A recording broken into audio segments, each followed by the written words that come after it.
थी और ये मंच मेरे लिए बहुत ज्यादा मायने रखता है। और आज कभी यहाँ परफॉर्म करते थे, आज सम्मानित की जा रही हूँ, तो ये अपने आप में एक बहुत बड़ी बात है। और हमेशा अच्छा लगता है जब भी कहा जाता है समस्तीपुर से स्नेह उपाध्याय, तो जब भी समस्तीपुर का नाम जुड़ता है तो सीना एकदम चौड़ा हो जाता है। और कभी भी मैं ये बोलने से नहीं चुकती हूँ। बहुत सारे लोग बोलते हैं आप पटना का नाम ले लीजिए, पटना का नाम ले लीजिए, समस्तीपुर लोग जान नहीं रहे, बट मैं कहती हूँ हमेशा समस्तीपुर लोग अब मेरे नाम से जाने जाएंगे, इसीलिए समस्तीपुर का नाम हमेशा आगे रहना चाहिए। तो हेलो कौन, आप लोगों ने बहुत ज्यादा प्यार दिया हेलो कौन को।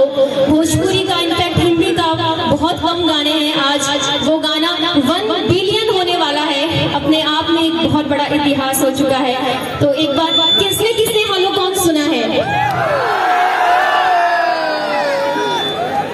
सबने सुना है हेलो कौन? कौन कौन नहीं जानते? Thank you so much. और मैं कोशिश करूंगी जरूर ये गाना परफॉर्म करूं। फिलहाल अभी मेरे सामने बैठे हैं मामा लगते हैं, मैं मामा बोलती हूँ, उनकी प्रस्तुति। Thank you so much all of you and thank you so much for inviting me. Hello hello hello hello hello hello hello